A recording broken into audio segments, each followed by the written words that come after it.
Welcome to Psychology of Pilgrimage. In this episode, I am joined by brothers Dan Hiltz and Robert Hiltz. Dan Hiltz has been developing leaders for over 30 years. He is a lead assessor for the ANSI National Accreditation Board and also on the faculty of a PhD program in global leadership. Robert Hiltz has been in the practice of adult rheumatology in Cincinnati, Ohio since 1994. He also currently serves as the medical director for the Tri-Health Medical Specialties Institute, which includes rheumatology, endocrinology, and infectious diseases. Good morning, Dan and Rob. It's really nice to see you and to have a bit of time to speak with you this morning about your family history, a journey that you went on to the exact place where your dad fought in World War II. And to hear about how this experience and other experiences around your family history and heritage all came together kind of at this nexus point of this particular trip. Before we get into talking more about that or start talking about it, I'd love to hear a bit about who you are and where you focus your energy and attention in terms of your professional lives, as well as maybe some elements about who you are as in your personal lives as well. Okay, well, I'll start since I'm the older. I'm Dan. I have been in corporate training and education through my whole career. My academic background is in sociology. Since I left my corporate world, I've been self-employed, and I do a lot of executive development, executive coaching, and speaking. I'm also on the adjunct faculty of a PhD program in global leadership. So I am free now to pursue the things that I find interesting and enjoyable, and that includes travel as much as possible. And Rob and his wife are great travel companions for my wife and me. So we've taken several trips together. This might have been one of the first trips that we took together, I think, but we found out that we were kind of compatible in that way. So this was a chance for us to explore part of our family history that we really did not know a lot about. Rob, you want to take over? Sure. Thanks, Heather. I'm a practicing rheumatologist in Cincinnati, full-time rheumatology, and I also serve a role as a medical director for a medical specialties institute for a large health system here. My wife and I are parents of 3 adult daughters, and they're all gone from the nest now, so we do have more time for these kind of trips. And my youngest daughter has actually emigrated and working in Germany for the last 6 years. So that gives us another connection to go across the pond more often. You certainly learn a lot about other people when you travel with them. So it's interesting to hear that you as adults are starting to travel together. And I think you're right, Dan. Being compatible with other people during traveling can be challenging. We can get along with people fairly well in a sort of stagnant environment, but traveling with people is completely different. So what a fortunate situation that you're able to travel together and to explore the family history together in a way that is unique and meaningful. Rob, I heard you talk about your daughter now living in Germany, and you alluded to the fact that you do have German heritage. And I'm wondering if either of you could say a little bit more about this German heritage. I do think it sets the stage for this meaningful trip that you both went on to see where your dad fought in Germany, and sort of brings this full circle. Sure, thanks. I suppose for Dan and I, are about a fourth of our ancestry was German, probably third or fourth generation from immigrants. My wife is a second generation American. Her grandmother emigrated from Germany right before the Titanic sunk, and so now that my daughter is actually in the process of being a dual citizen German. It's just within a short arc there where that's kind of come full circle for her. Uh, and Dan's wife is also of German extraction, and so when we made this trip, we got to see some connection to basically all four of us and our heritage, our German ancestors. Let's get into talking about the historical context for this trip is World War II, and your dad's unit ends up in Germany. And I'm hoping you can talk a little bit about his unit and where the unit fought and this particular location that you went to visit 80 years after the fact. Sure. So my dad was in the 66th Infantry Regiment, which was attached to the 71st Division. And honestly, when we were growing up, our dad didn't talk a lot about the combat experiences that he had in the war. As Rob mentioned earlier, he loved being in Germany in the occupation forces. He loved traveling. He loved the climate.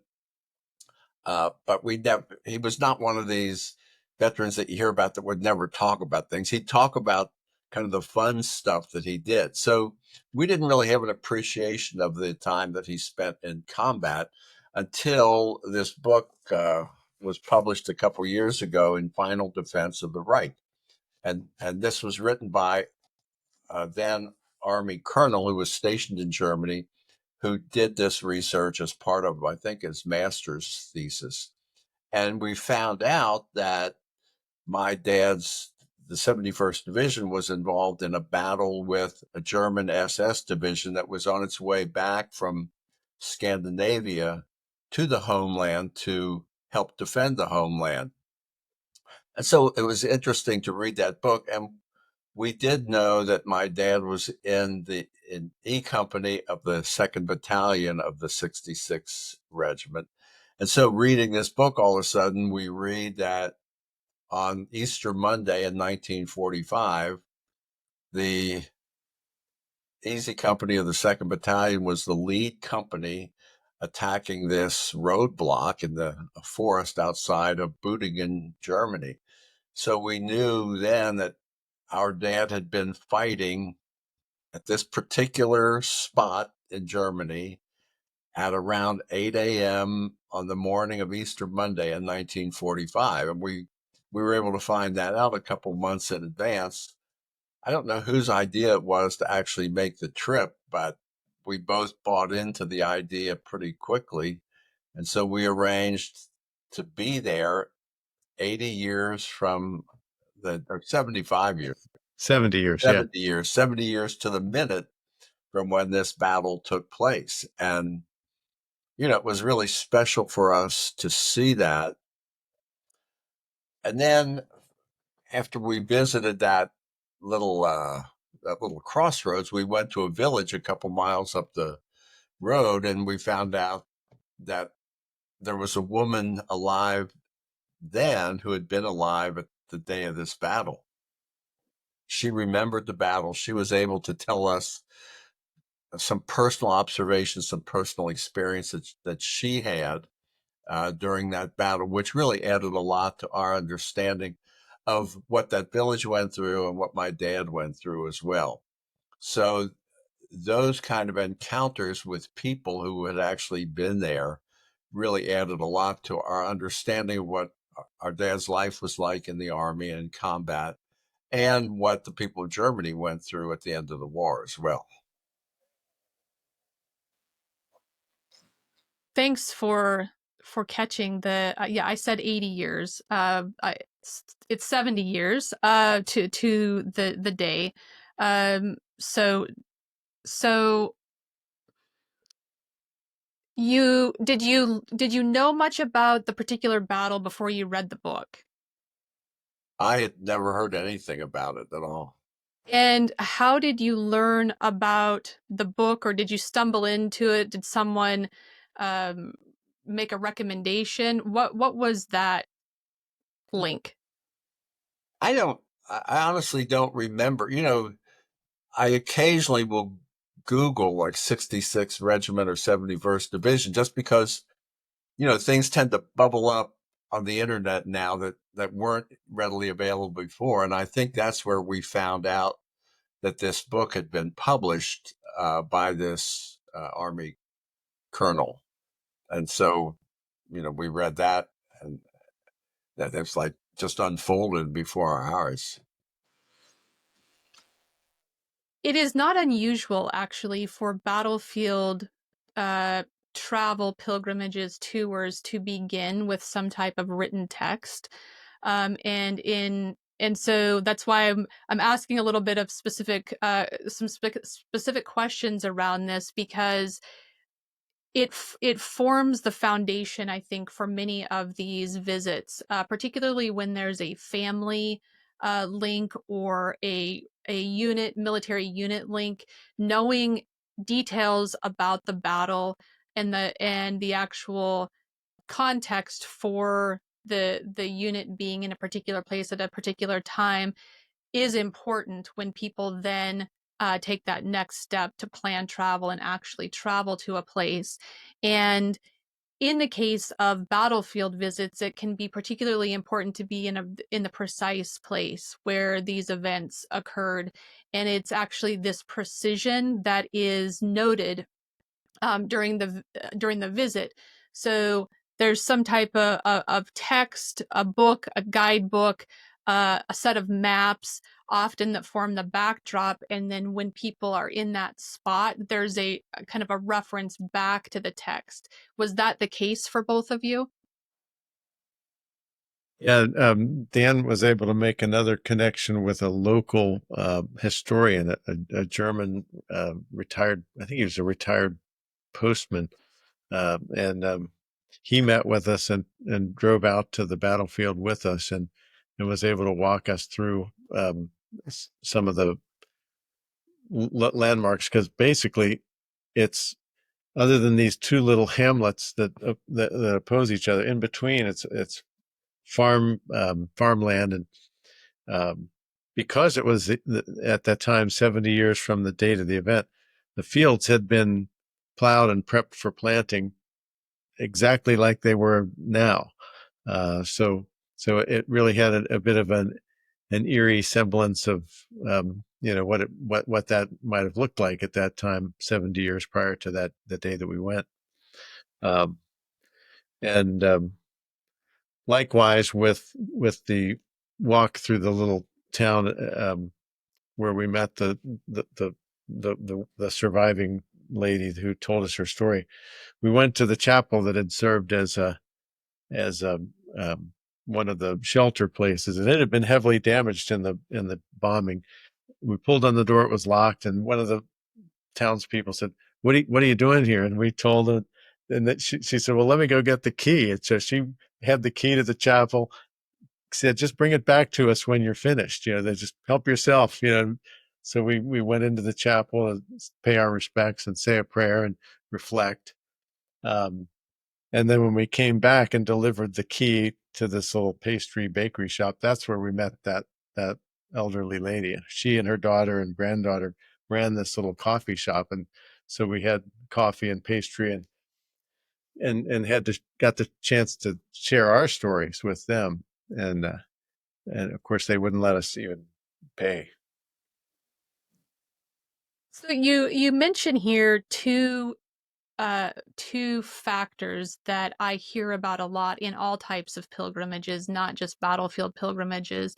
The first is hospitality, and a sense of being welcomed by the locals, which is so moving. To be a stranger and to be relying on the help and the generosity and the hospitality of local people. And the second is this idea of serendipity, where in the case of being at the church, uh, you just happen to be there. You run into someone who also is demonstrating this kind of welcoming hospitality. You're given a key, and then you end up having this moment of reflection, of prayer inside the chapel. And I think both lead to this sense that the being in a particular space at a particular time is exactly where you should be at that particular time. Did you have that sense? I think we did. After we had coffee, we were trying to driving around this little village, and I mean, it basically had one street with a couple little alleys running off of it, and we were just driving down one of these back alleys, and all of a sudden, a man kind of stopped and, what are you doing here? And we explained to him, and he said, well, I think he called himself a Wildmeister, which I believe is like a hunting guide. And he said, well, you might be interested if you go down half a block behind that garage there, you'll see the tomb of an unknown German soldier who was buried there. So we went down, and sure enough, here's a tombstone written in German, an unknown soldier. And then he said he'd come back and see me. So we drove back after that, and he had gone into his house and pulled out a package of homemade sausage for us and gave it to us. I think you'll enjoy this. Take it with you. You can have it tonight at your hotel. So running into somebody like that, we never would have seen this gravesite, which was the most tangible part of the battle, I would say, that we saw. Wouldn't you agree, Rob? We didn't see any other battle damage in the village because it had all been rebuilt. But to see the tombstone of a dead soldier who was killed that day that my dad was fighting there was kind of eye-opening. And there was a stone monument with a brass plaque on it outside the chapel that commemorated the events of the day and honored the dead of both world wars from when it had a little flowers by it for Easter. Did you know about the existence of this plaque before you got there? No. So what was going on for you to feel this kindred spirit with the local people in this village who helped you? They offered you food, and you're kind of in this, in one sense, of one part of your family history for both of you and your wives. You're returning to a place of origin where the family had immigrated to the United States from Germany. And so, can you describe what that connection was like, to meet German locals and to feel a sense of connection with them? I personally think it's because of the way our dad related his post-war experiences to us. As Rob said, he spent more time in Germany as a part of the occupation force than as the expeditionary forces. So uh, he got to know German people on a day-to-day basis and never expressed any bitterness or hate. I mean, he basically let us know they're just people like us. That's who I dealt with in Germany, and I was able to make a connection with them then. So there's certainly no reason for us to feel any bitterness or hostility toward the German people. Would you agree, Rob? But Right. I think uh, that whole notion of welcoming the stranger, which is kind of in the Judeo-Christian tradition that rings true through something like that, through the worst of times and all that killing. I think the thing that we hear about people just dropping in those fields that we walked around. That that could have been our dad, and we wouldn't have been there, obviously. So so I think it kind of punctuates your duty as a citizen of the world going forward, that you need to appreciate that peace and that survival that occurred and do something with it. That's what all those fallen men on both sides would have asked for. Do a better job than the people who put us here. When your dad spoke about his time during the occupation and his affinity for the local people, he was staying in a home, right? With the and was the family also living in the home during this occupation time? There was a woman and her young son. He was about 6 or 7, I think, at the time, that her husband had been a German soldier and was in a POW camp in Russia. So our dad knocked on the door and said, "We're going to be occupying your home."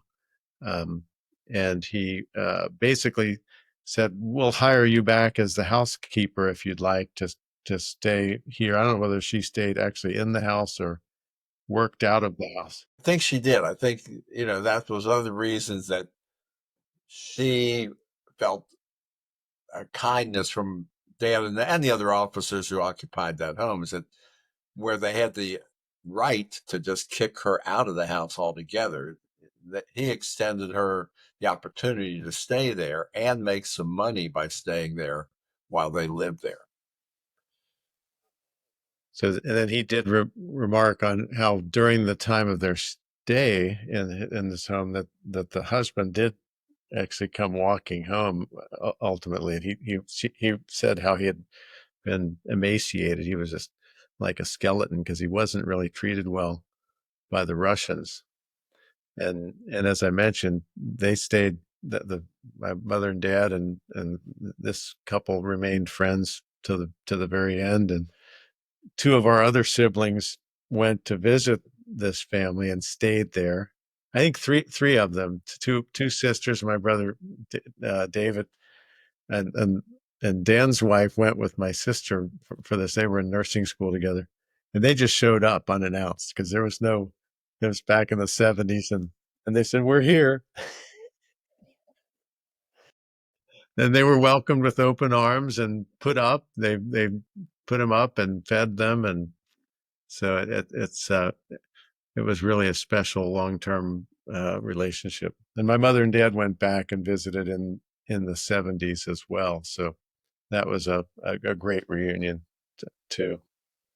It's a remarkable commentary on the potential of humans to do what humans can do best, which is connect with other humans on the basis of humanity, rather than sort of causing division and um, sectarianism, where we divide based on some type of arbitrary marker like national origin or race or religion.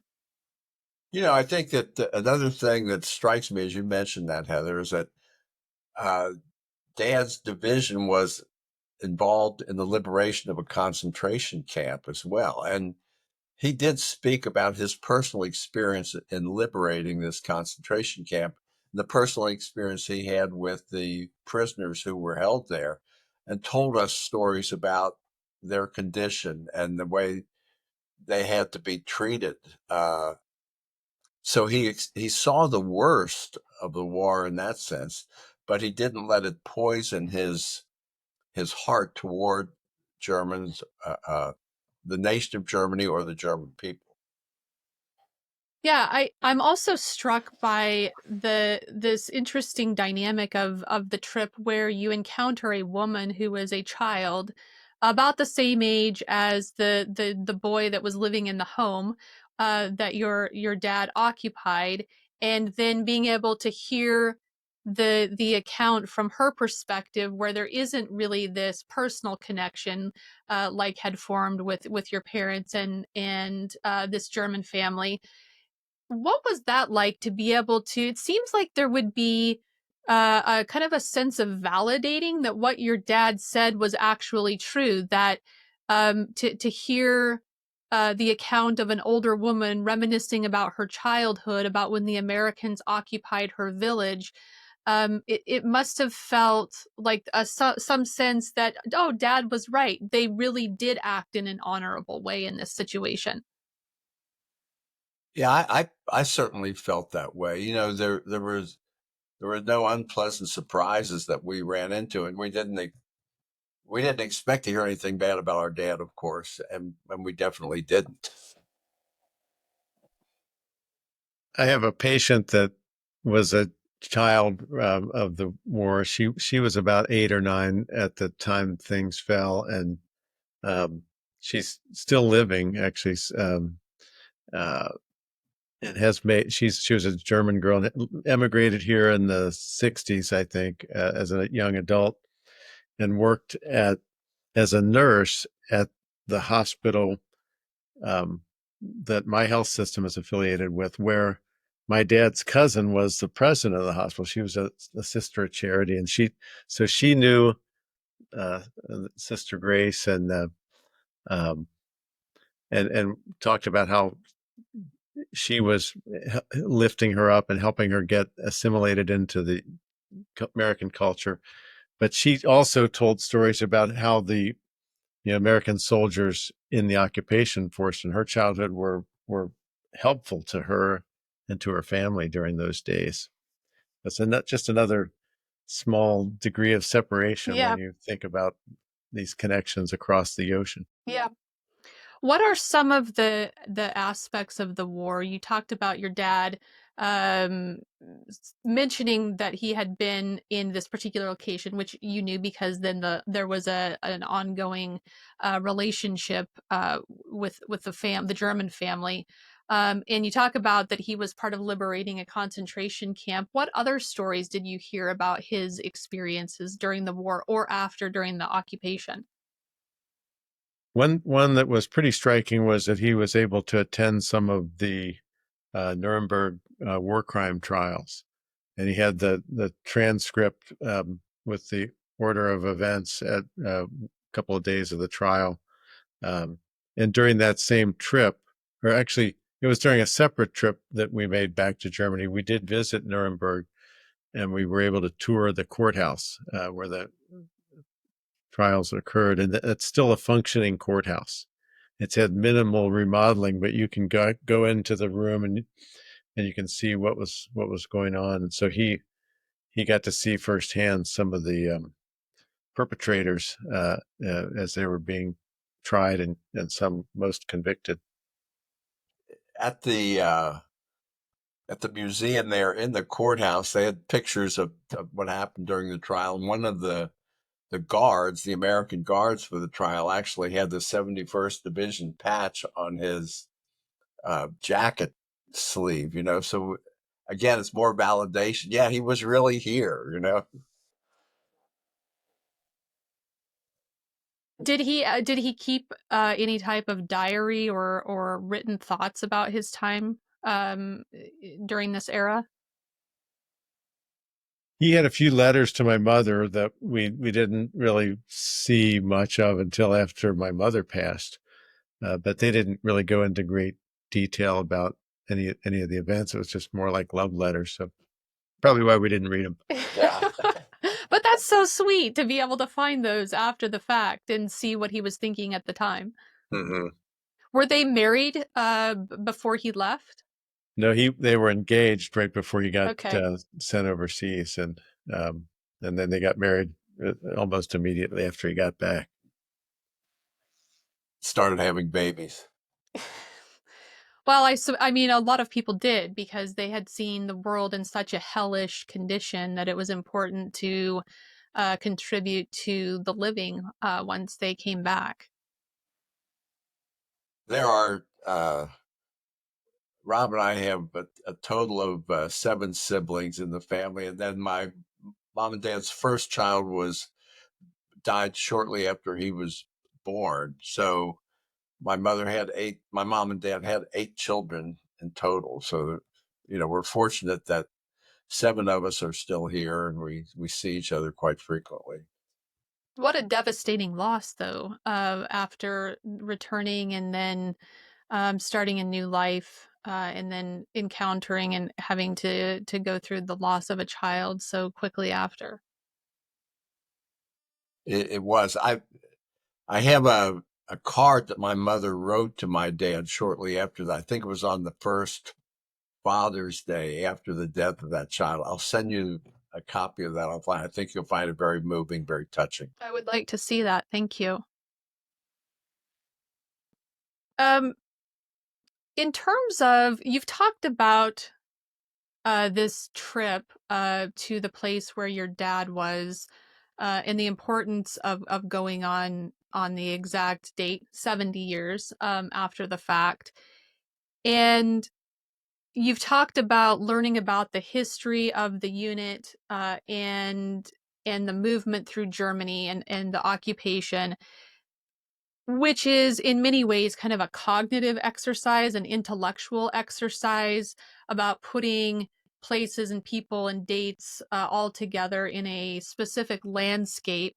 And I'd like to hear a little bit about the emotional impact of this trip for both of you and some thoughts about how similar types of trips or pilgrimages may be beneficial for other people who are pondering the idea of going on such a journey. I'm going to let Rob take that one because he's a much deeper thinker than I am. Okay. I think it's helpful to see places in person, to be kind of feet on the ground, and breathing the air and getting a sense of what happened there, be it a holy place or a place that's seen great strife, like a war zone, like we've seen in our Civil War battle sites in the U.S.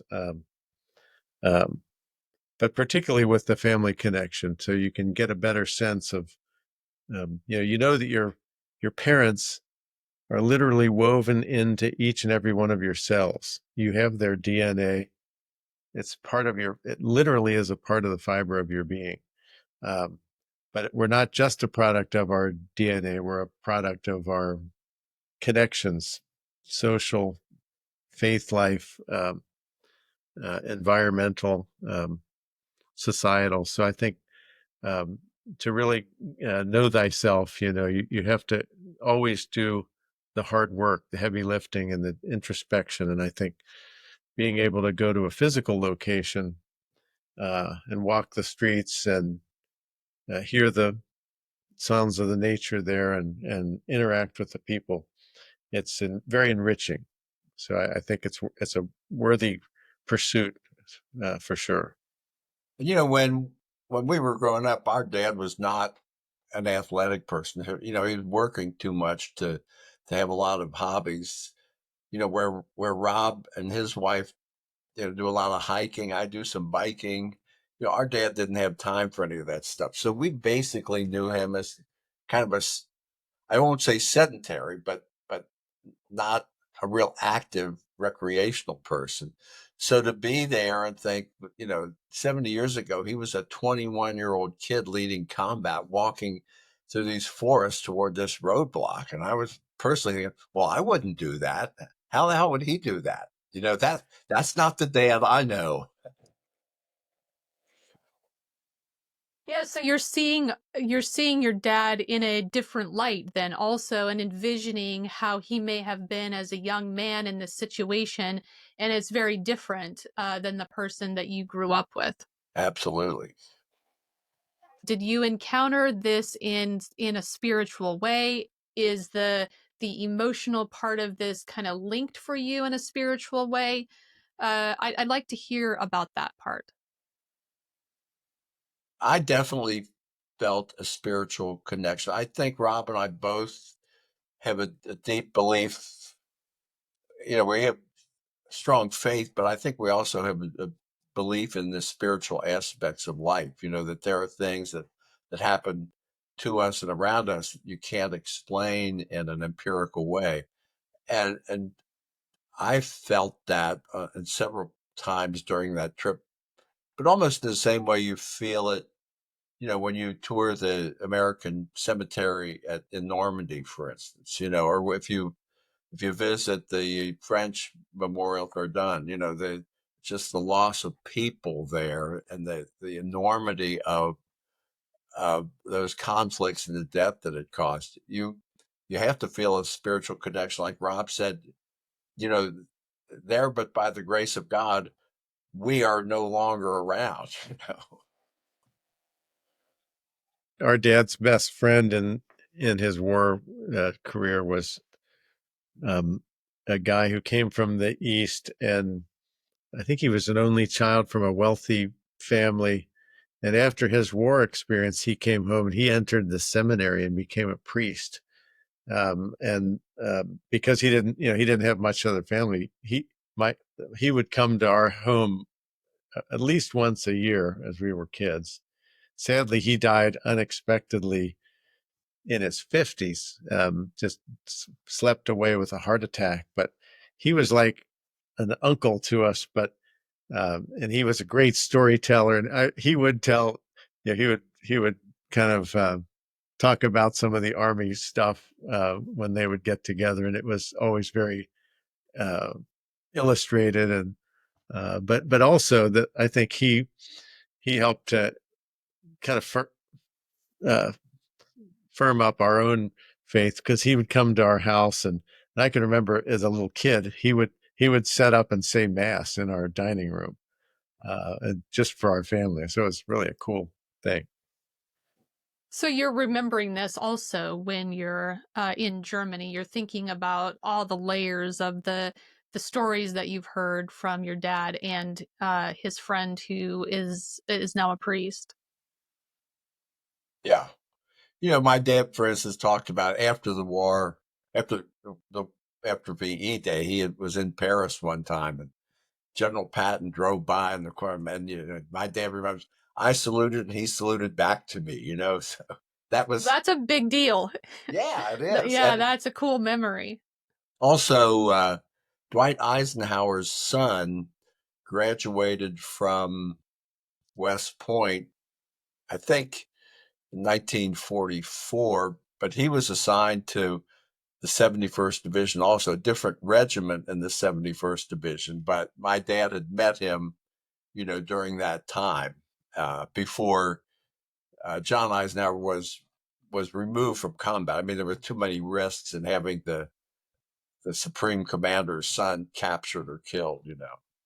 Yeah. So there were several little things that come to mind, when you think about that my dad's time in the Army. Did you think about this trip in terms of pilgrimage? Did that concept cross your mind, or how did you think about it? What were the words that you used to kind of put parameters and frame this trip? One word we used was heritage tour, because we did visit our my wife Amy's ancestral home, and Dan's wife's Chris's ancestral home, which were actually pretty far apart in Germany, but we covered a lot of ground. So Andy And put this book together, the Hiltz family European Heritage Tour. So Yeah. So heritage tour, it makes a lot of sense to me. I understand. Did you use that terminology before this trip? Was it something that was easily accessible to you and how you were thinking about the trip, or was it after the fact that you realized that what this was in fact a heritage tour? I don't really recall. I mean, clearly we must have had that in mind, because we did have to plan that that travel within Germany to see those places. But I do recall that this was more than a vacation to us. It was different from a sightseeing trip. That we had a mission, we had things we wanted to see, that we felt a duty to see on this trip. Wouldn't you say that's true, Rob? absolutely, yeah, I think because we knew we wanted to be at the crossroads at 0900, and see some of the other sites, and we had the historian that was able to walk us through some of those things, and and the and it was eerily quiet out there on that day. It was kind of a misty rain. It was overcast. There wasn't much traffic on the road.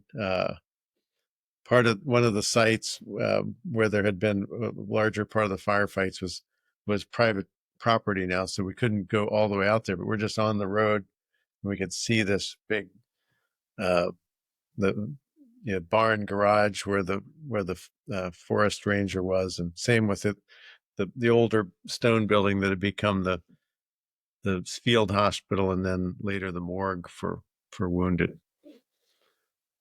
I had a similar At a separate trip, my wife and I went to Normandy to visit the D-Day battle sites, and I had a book for a self-driving tour. And there were many places there where you could park your car, open up this book, and see a picture of what it looked like on D-Day, and it still looks the same.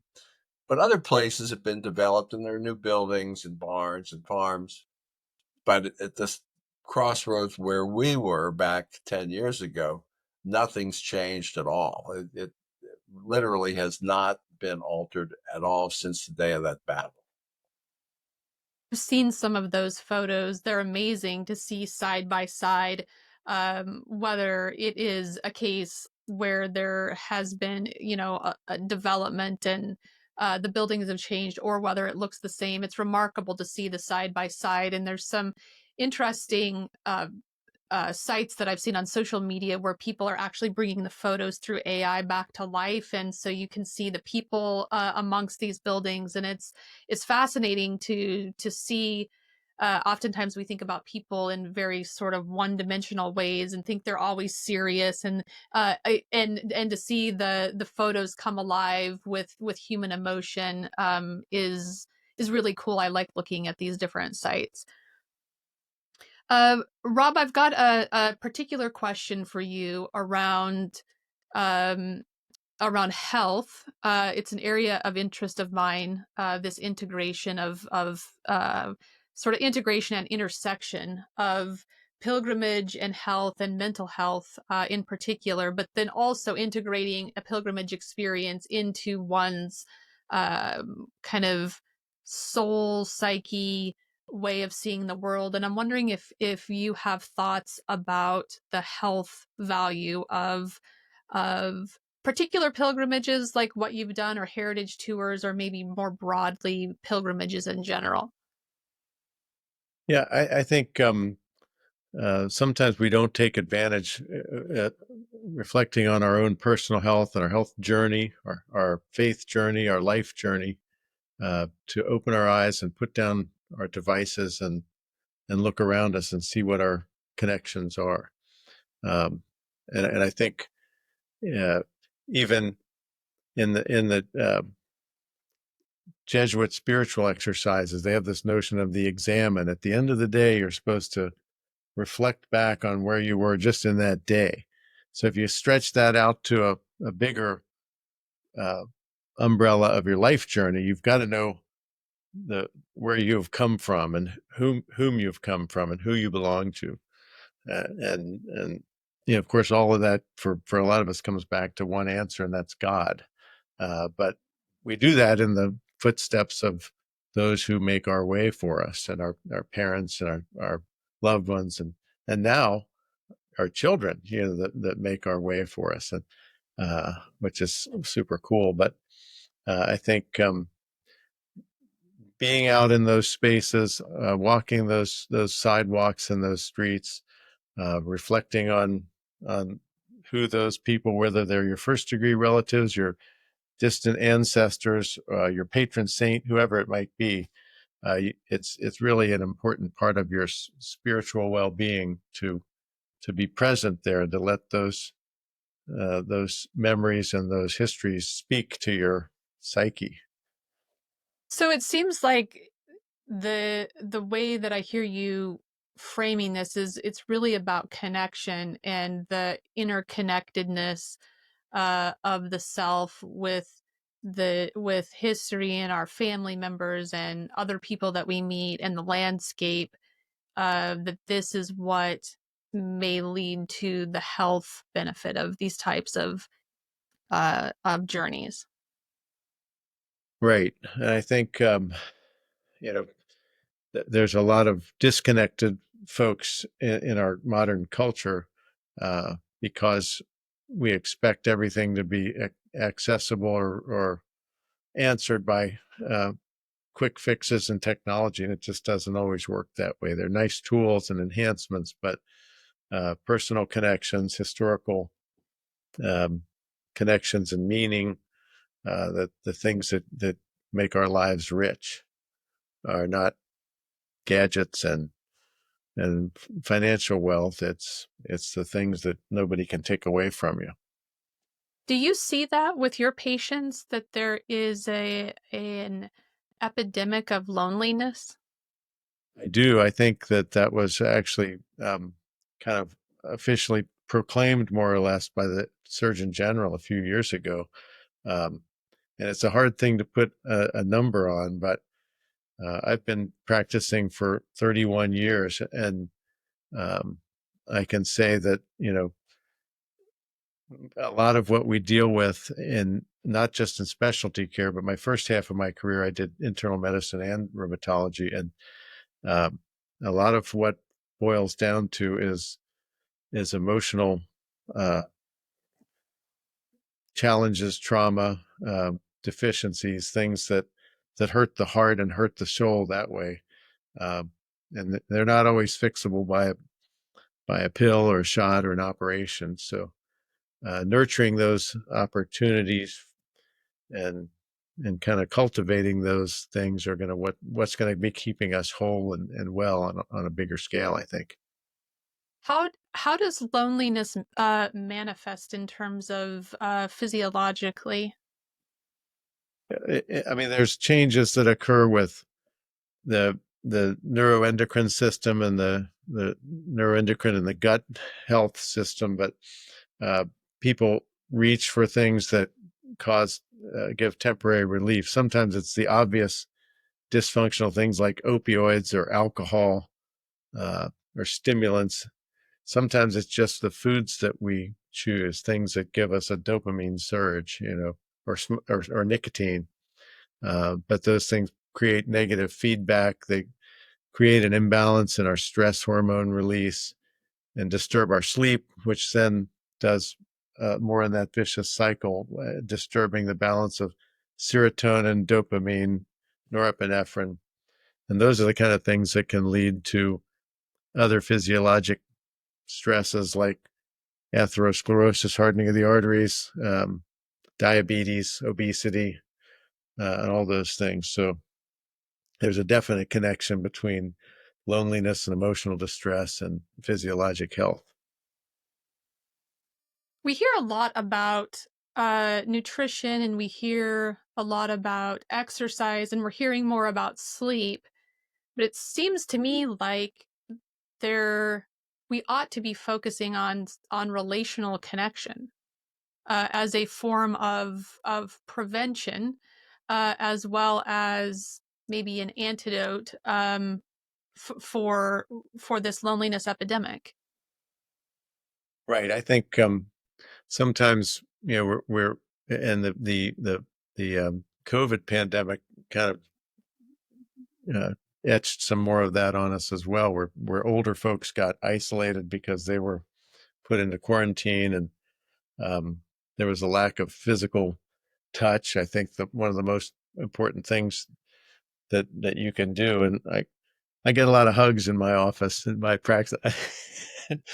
Probably more than I need sometimes because I get a lot of bad perfume on me sometimes, but uh, it's all good. But I think personal connection and physical touch and communication, personal. Yeah, our kids tend to want to do more of a text and things like that, but there's nothing wrong with picking up a phone and having a conversation if you can't see somebody face to face. I think that's really key. Yeah, thank you. I appreciate you saying a bit more about that, and I may have other questions actually later beyond this episode.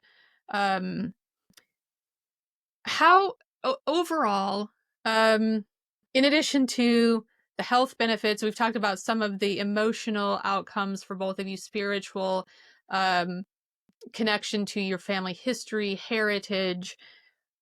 How can these types of trips lead to increased meaning? What ultimately, if there's kind of like one overarching um narrative or way of making meaning, can you each say kind of in a sentence, what is it? What is it that happens for people from a meaning standpoint when they go on uh on visits to places where their families in particular have been at a certain point in history? Me, it helps me place myself in the historical context of my family. So it makes you realize the impact that your ancestors have upon where you are, how you turned out, what your current life situation is. And I think it reinforces the need for you to help create those bridges to the future through your children and grandchildren as well. I think in today's society, we tend to view ourselves as the most important people ever in our family. But when you connect with the people that came before you, you see that that's really not true. You're just another cog in the wheel that spins through time. That's what it meant to me. And I think for Dan and I, even though this was a part the German side, we also have some Irish in us, and with there's seven, we're part of a seven sibling group. There's I think we have 28 or 29 nieces and nephews now, the next generation of grandkids. So we're storytellers, and this is a story that now Dan and we've talked back and forth over the last 10 years since this trip and in our others. And of course, the story gets a little better every time too. Uh, So at this point, I'm getting the best version. We'll have to come back in 5 years and there'll be an even better version of it. but I think Undoubtedly. the notion of telling stories is part of our history as well. And I think we both, I think, enjoy imparting those stories and vignettes and in our history, from oral tradition on to to our grandkids and our extended nieces and nephews and their kids. And so I think it's rich when you think about it, that all of our grandparents, the two of us, all four of our grandparents were born in the 1800s. And essentially all of our grandkids are born in the 2000s. So that's a long arc of time when you look left and you look right. So I think it's our duty to share stories and make our pilgrimage their pilgrimage and something that they might want to do. Retrace those in addition to things that might be more mundane than our own. I've got one final question.